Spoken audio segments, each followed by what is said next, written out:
Welcome back to Kindness and Truth. Thank you for being here. We have, as usual, another great guest to talk with today. His name is Quentin Walston. I'm going to introduce him to you in a moment. But just want to ask you before we begin to like and subscribe to this channel. We're happy to have you here. And if you want to hear about new content, great content like this, we'd love to have you. Today we have a conversation about arts and culture. This is Quentin Walston. He is a musician, a jazz musician, as we're going to speak about. Quentin, thank you for being here with me. Thanks so much for having me. Quentin, you and I have been friends for a little while. Yeah. Recently you have come a little bit more to the public's attention through your music. Mm-hmm. You are a professional jazz musician. You have caught people's attention on social media and gotten quite a bit of traction there recently. And it's kind of fun to be in that position to be doing that, isn't it? Yeah, that was unexpected. I mean, I've been a professional musician for a while, but recently kind of going viral, if you will, has been really cool to have my music heard by so many people. So that's been incredible. But yeah, as you said, I'm a professional musician. What that entails is I'm a pianist, so I perform, but I'm also a composer, so I write my own music, I record and publish my own music. And then also I'm a teacher. In that aspect, I try to not make exclusive. I try to weave teaching into my music as well. Being a jazz musician, jazz can be one of those challenging genres that people can feel like an outsider, that they might not truly understand what's going on in the music. So when I perform jazz, I love to give a little bit of backstory or kind of a layman's level of music theory to help people appreciate the music better. And I find that it just resonates with people, whether it's knowing about an artist or knowing why something sounds the way it does. Jazz being most of the time instrumental, and especially I don't sing or feature vocalists. Being instrumental music, sometimes it's hard to discern what's going on. So having that kind of contextual guidepost, I found, is a great way for people to enjoy the music, especially if they're not musically literate in a formal sense. Yeah, particularly people who are not that familiar with jazz. Whatever, it is helpful to have sort of an anchor point. And I noticed that you did that at your concert the other night, and it was good to hear sort of the story behind your own compositions as well as those that you played of others. In some cases from almost 100 years ago, or some even longer. I mean, I played St. Louis Blues at one of the shows, which is from 1914, I want to say. Wow.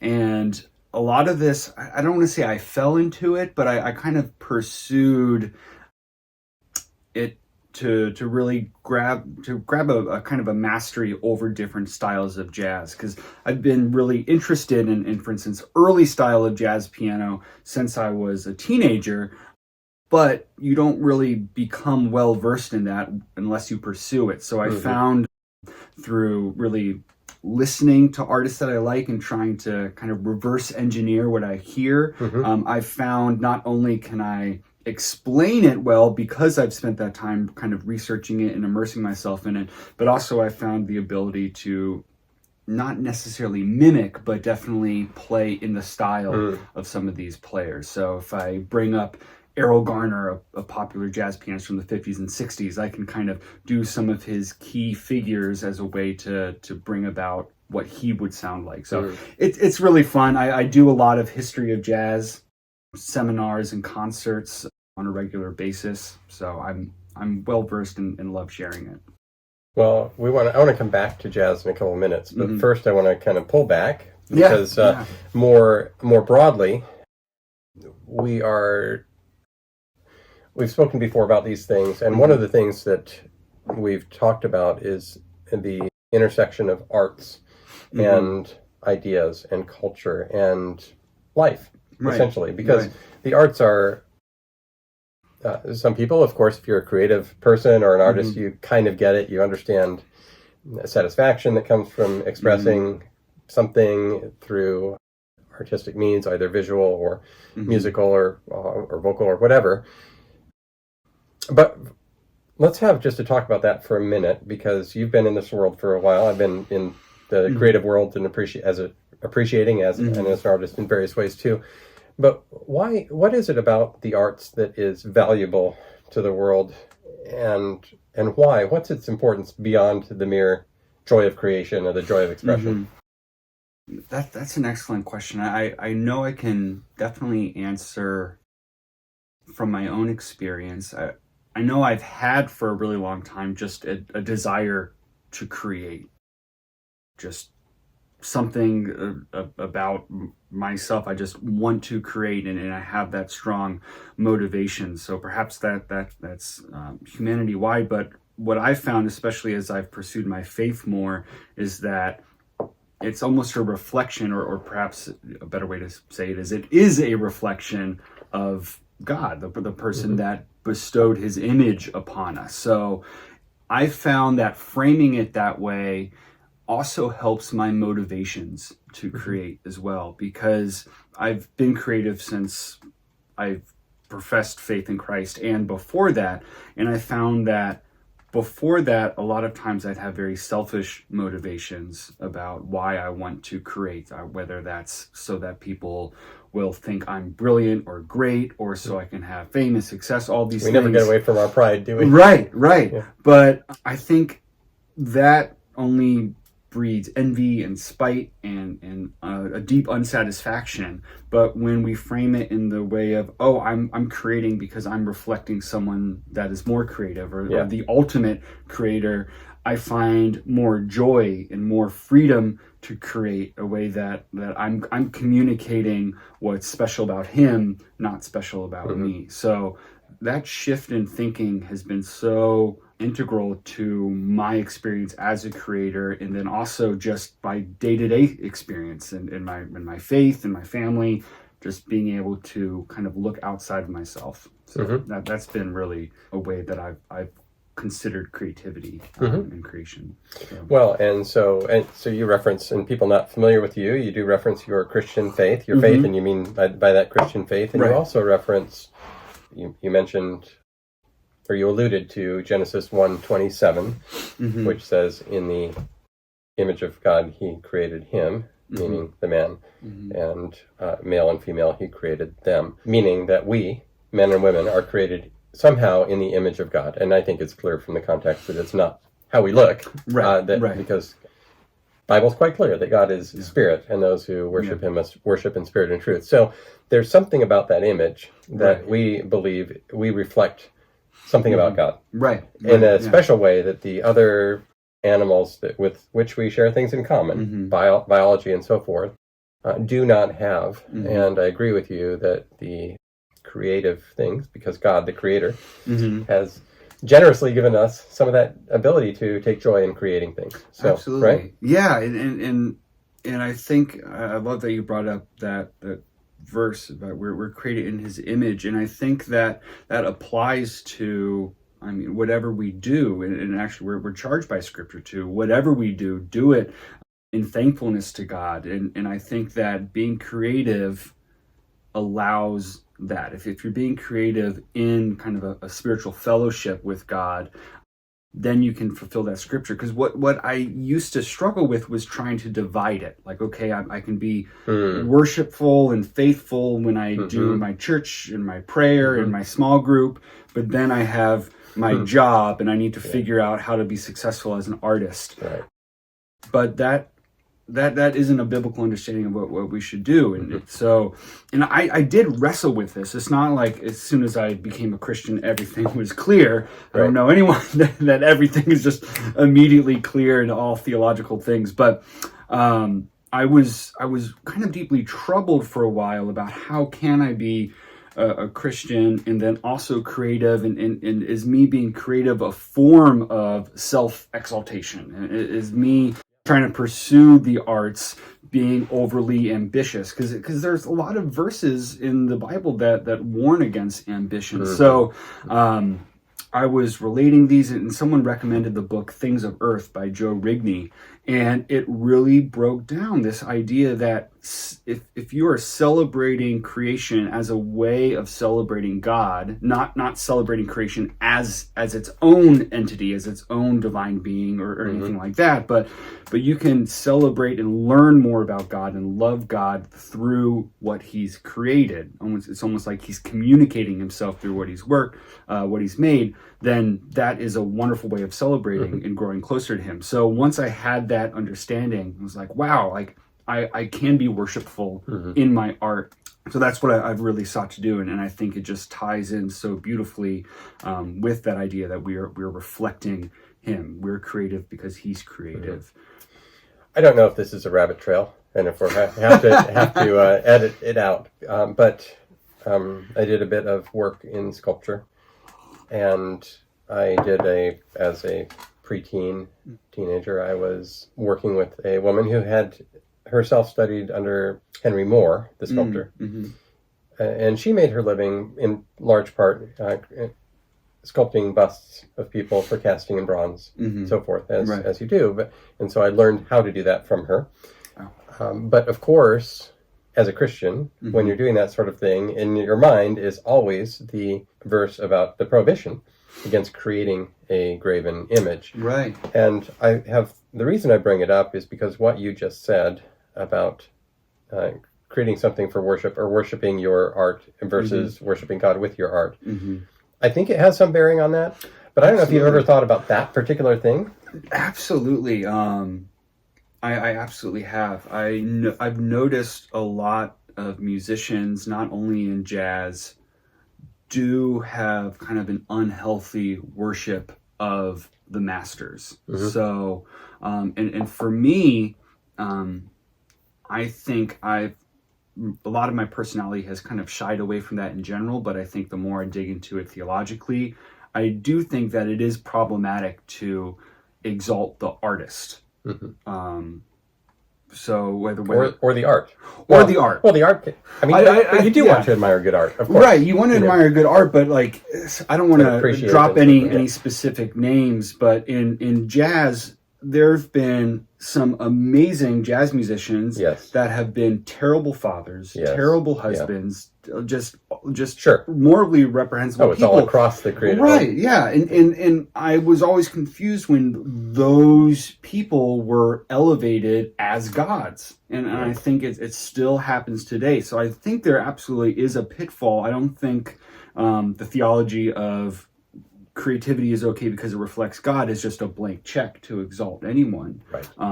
So I think with sculpture and stuff, it is interesting when whether it's the little bust of Beethoven that's on the piano, are you delighted by God because of the music that Beethoven created, or do you think Beethoven is the most brilliant person that you wish you could be? Yes. So that's kind of what's going on in someone's heart that they have to discern themselves. So I think we have to ask Schroeder what he's really thinking about that one, right? Yes. That's right. Yes. Right.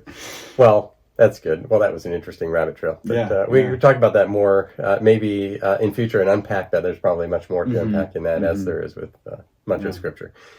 Well, then, returning to the larger topic then of music, and I think your story of how you became a Christian and when you became a Christian, the details of that is maybe a conversation for another time, but you did become a Christian not as a little child. Right. I was raised in a faithful home, but I wandered away from Christ as a teenager and didn't return until my mid-20s, or maybe not even, I wouldn't say return, because I don't think I was ever truly saved. I didn't truly live before. Yeah. Right. So, but I've been a Christian for perhaps 5 years now. It was a radical change, and I was already a professional musician at that point. So that was very, very interesting to experience, and a lot of humility moments. And there were multiple times where I was like, I just need to walk away from this for the same reasons that we just talked about. This kind of misunderstanding of, if I'm not engaged in music ministry, what I'm doing is somehow lesser or a little illegitimate, inferior. So there were multiple times that I was prepared to completely change career. But luckily I had faithful friends that encouraged me and helped me, and God's been able to bless my work, and I pray that he continues to do so. It's been fascinating to see those shifts. I think I believe it is a very common misconception. It's not, blameworthy to think, I should be doing what we call full-time ministry or paid ministry or whatever with our art or our craft or whatever it is that we do. But the value of our work. This brings us, many of these things bring us right back to that beginning of Genesis, when God was giving the commands to the man and the woman. And one of the 10 Commandments, this is a little bit later with when Moses, when God was giving the commandments to Moses, was the one about the Sabbath. And the part of that command has two parts, actually. We always think of you shall rest on the Sabbath, but the other part of that commandment is 6 days you shall work. Right. It doesn't say what type of work you should be. You shall work in full-time ministry. It says you shall work. It's part of being faithful to God is working, I think that goes back to the command to Adam and Eve in the garden, and we're getting kind of theological with this, but where God says, fill the earth and subdue it. Man was given dominion over the earth to bring order out of the chaos, in the same way that, in a similar fashion, the way God brought order out of the universe and so forth. And so, coming to that understanding, which you're probably still doing, is 5 years down the line, is an important thing to do, I think. Yeah, I mean, there's many times in Scripture that I've been kind of reminded and encouraged by that. I can think of in Ecclesiastes, where Solomon's saying, like, that you should essentially just find joy in your work. Like, what's better for a man to do than to eat and drink and find joy in his work? And then in a couple of Paul's epistles, he's saying, whether in word or deed, or whether you eat and drink, this idea of do it all to the Lord, giving thanks. So I think, all the way from Genesis all the way through, God is encouraging us to work, and it's a godly thing to do. So then, coming back to your personal story in terms of how you got into, before we go there, you just reminded me a little bit of Keith Green. Do you know who Keith Green is? I should. Okay. That look. Well, no, you should, but no, I actually did not discover him until probably a couple of years after he died, and I realized, but he similar to yourself, God got hold of him, and he became a Christian well into his music career. He was on his way to becoming a professional music in Hollywood. He was on track with the major studios, and had, a couple of professional recordings and things, even as a child. And then, he came to this, he went through all the religious experiences and the hippie and all this stuff. And then he became a Christian, and he tried to bring that underneath into the purpose for which God had prepared him for that. And he's extremely talented and so forth, but not in jazz. So I don't blame you for not knowing who he was. So. Anyway, so coming back to your story as a person who appreciates music, moving toward being a professional musician, tell us a little bit about how you got interested and why you went the direction you did. Well, I still remember clear as day, I was in middle school. I was like 12 years old, and my dad backed up the pickup truck to the front door, and they had this huge upright piano in the back of the truck from like 1898. And they pushed it into the house, and I was like a moth to a flame. It was just so cool, and it had ivory keys, and it was all honky tonky, and I just wanted to play ragtime and boogie woogie. That's for whatever reason. Who wouldn't, right? I know, right?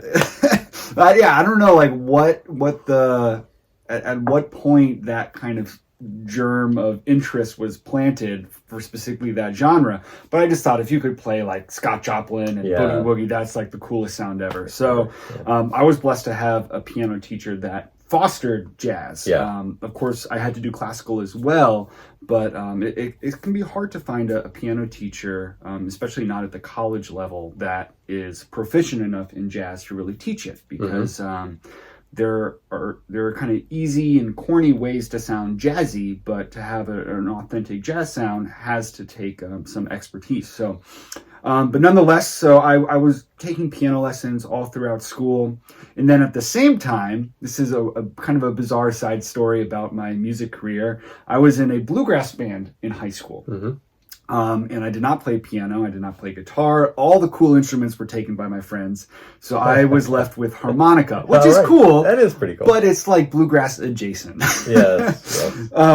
But what that afforded me was to get really proficient in improvisation. and going to bluegrass jams and bluegrass festivals, I was really immersed in this concept of improvisation, because bluegrass is a heavily improvised music.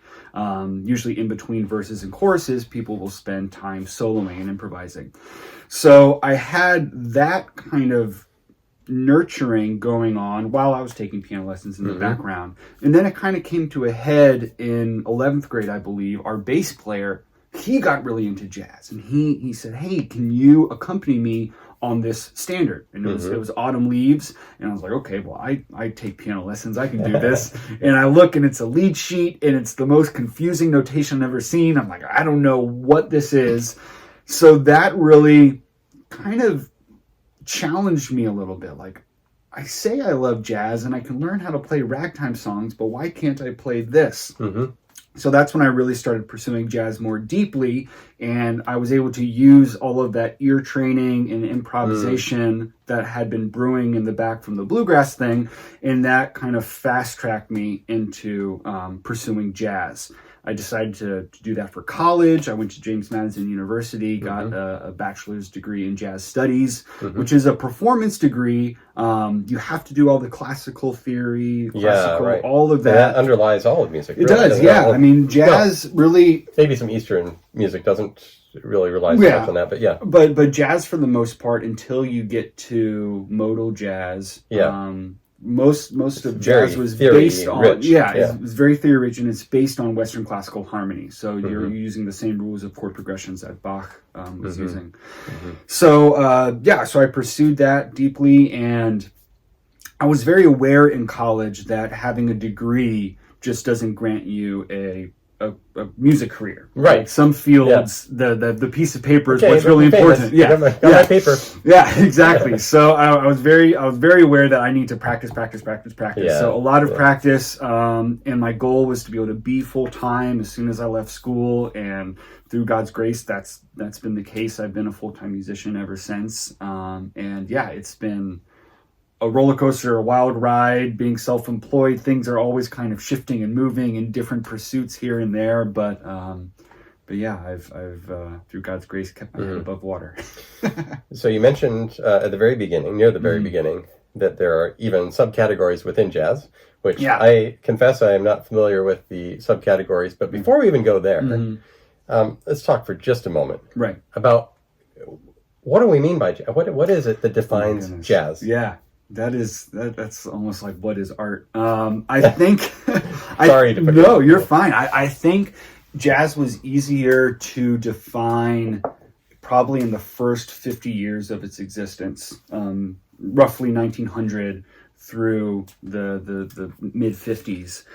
And that's because jazz at that point almost always had a swing feel, that long, short rhythmic couplet. But that's not the case anymore. And was that at the time the defining feature of it? So other types of music didn't have that? Types of music didn't have that. Marches would have a similar feel, but it was a much more rigid. It was less improvised. Feeling. So improvisation is part of what jazz. Improvisation and swing, I would say, were the two main things that made it jazz. Also, it was American music exclusively. You have influences. Some South American as well. So South American would really come in later. Yeah, okay. Well, if you look at some of the early New Orleans jazz, like Jelly Roll Morton would use some Latin American rhythms.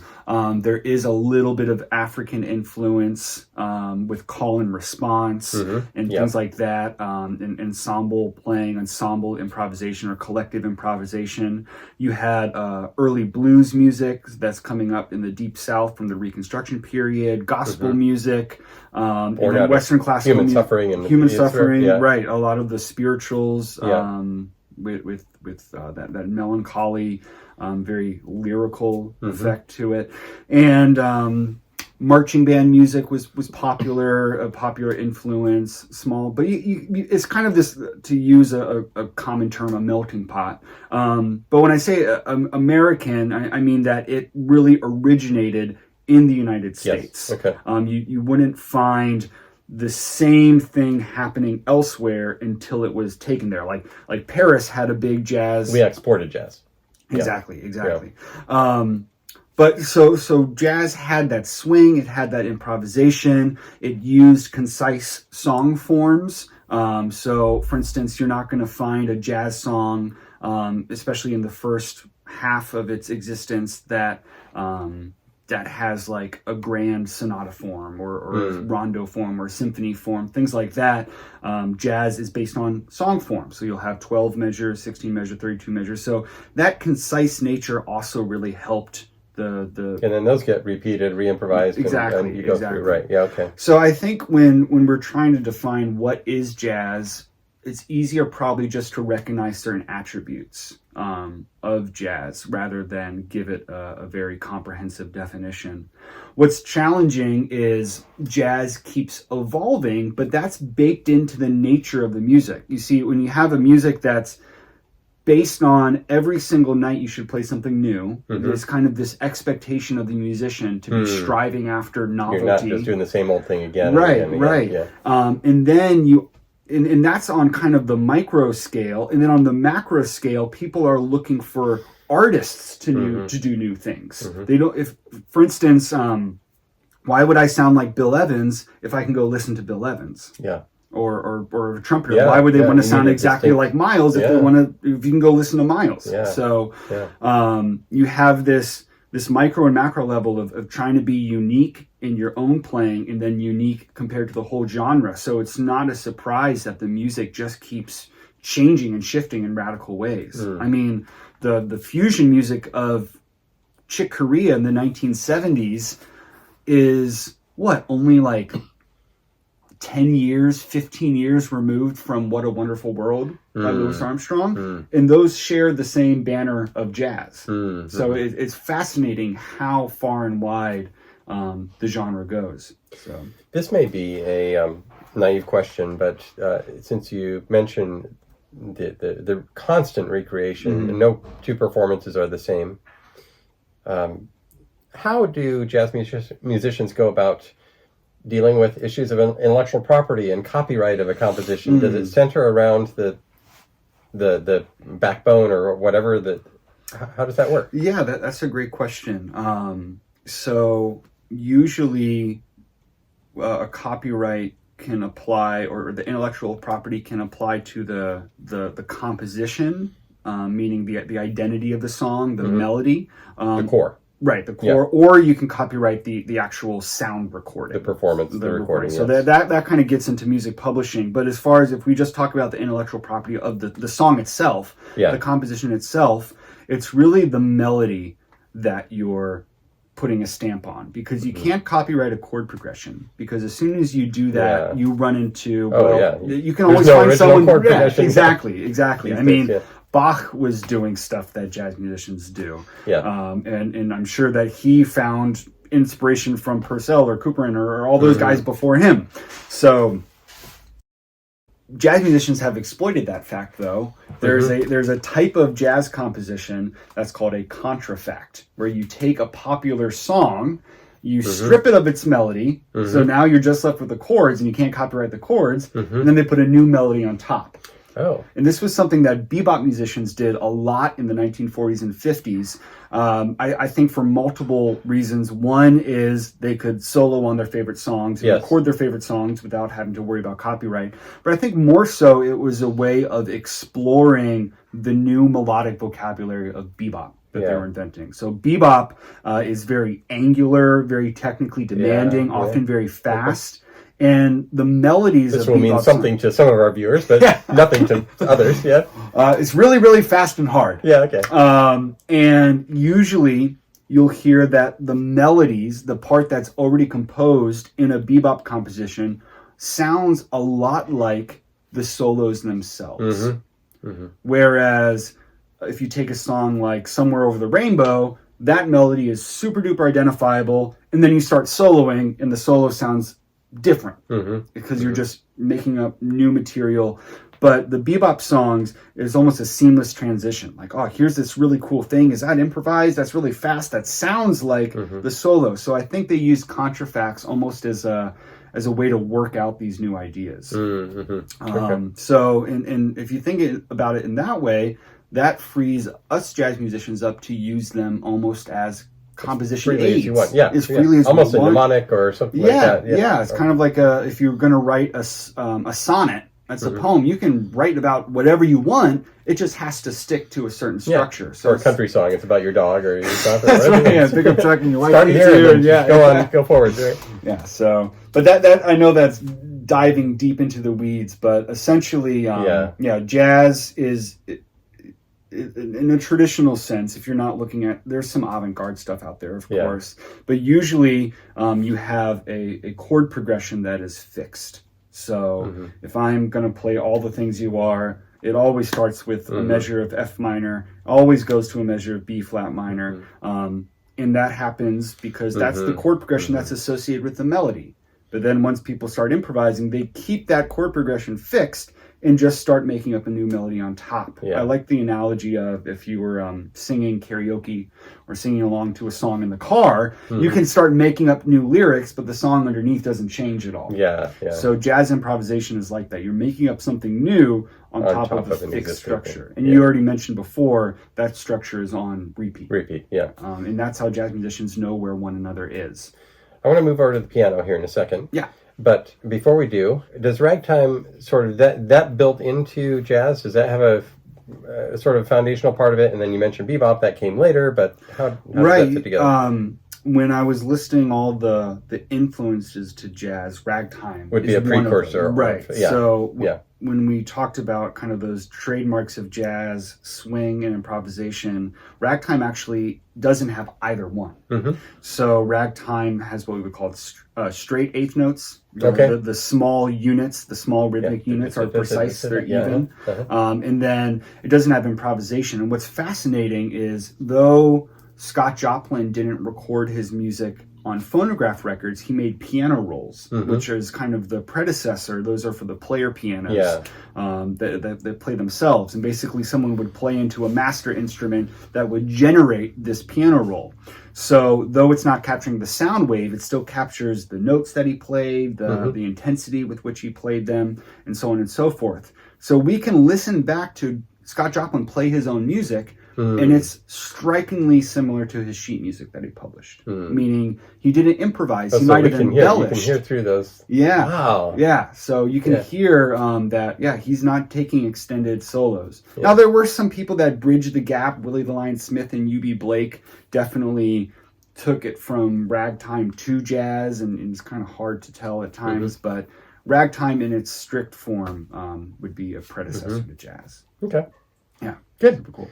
Well, let's take a little trip over to the piano. Let's do it. All right.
Nice. Yeah. Are we recording?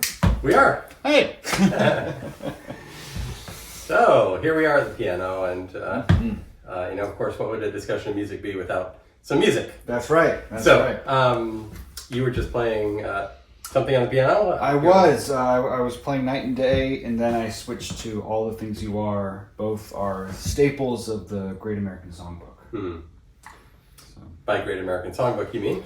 I mean the body of work that came out of the late 19th to the mid 20th century, from productions usually for stage and later film. So these songs would be songs by George Gershwin, Cole Porter, Irving Berlin, Hoagy Carmichael, Jerome Kern, all of those lyrical songs that were part of kind of the American popular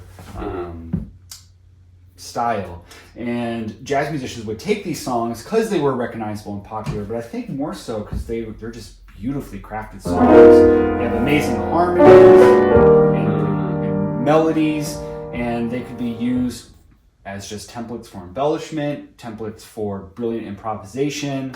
I mentioned before that a lot of times jazz has concise forms, and a lot of these songs are very concise. So, what do you mean when you say that a song is concise? Well, if you look at, let's say you take a Beethoven piano sonata, it might take you 2 minutes to get back to an idea that you started with. Oh, I see. So the format, the structure of the song is very expanded.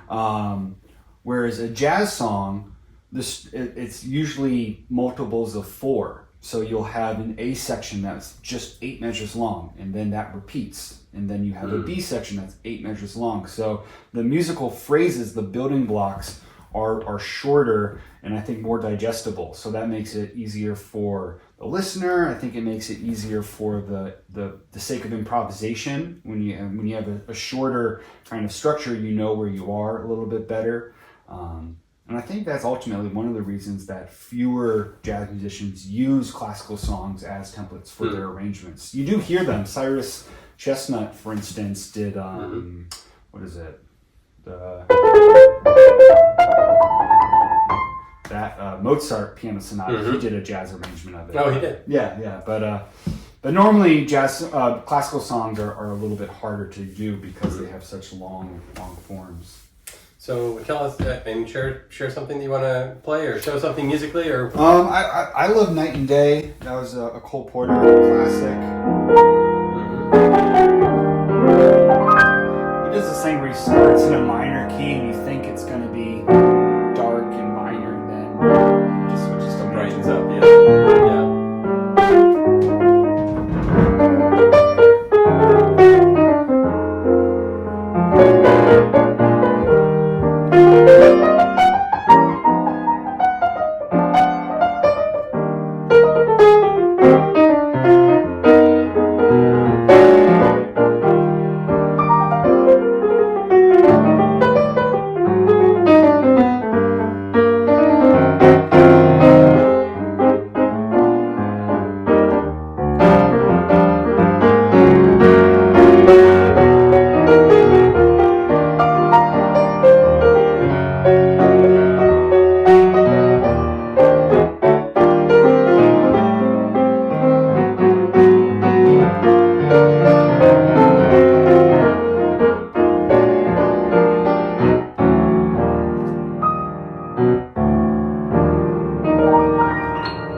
Yeah, do you ever just sit down and play and before you know it you're 40 minutes or an hour? Yeah. Or I'll sit down and play and I'll go, oh, that was good. Where's a piece of paper? I need to write that down. Remember stuff, I know.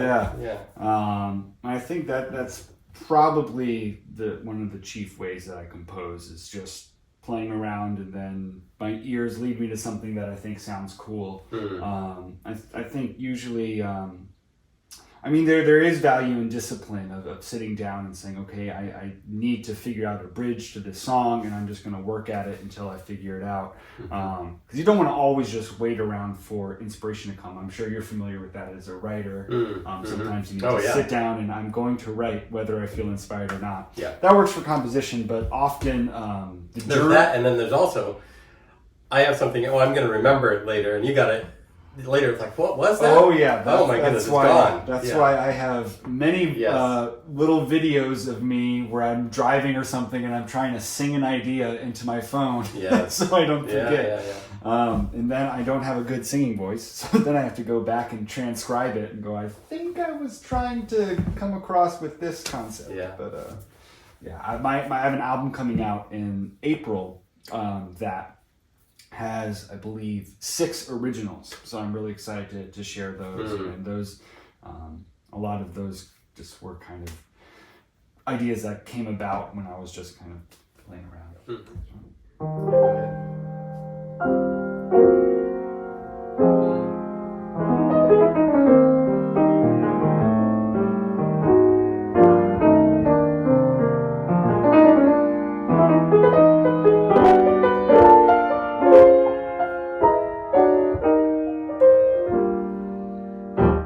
Yeah, you can tell the theory in there. Yeah. Moving in minor thirds.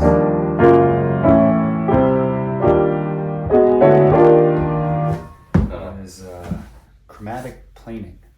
Well, I'm going to learn some of that. Oh yeah, someday. That's right. Yeah. Good. Well, Quentin, thank you for taking the time Yeah, to talk. thank you so much. And people want to find you. Where are you on social media, and where can they find your music? I am on social media at Quentin Walston. That's at QUENTIN. That's Instagram, YouTube, Spotify, Facebook. And you can find my music on all streaming platforms. You can also purchase it at my website, which is quentinwalston.com. And check out my new album that's called Retro Future. So check that out. I think you'll really like it. And thank you. Yeah, thanks for being with us. Thanks. Yeah, go ahead. Play us out. Yeah, don't forget to like and subscribe, and we'll see you again soon. All righty. Oh, Brandon.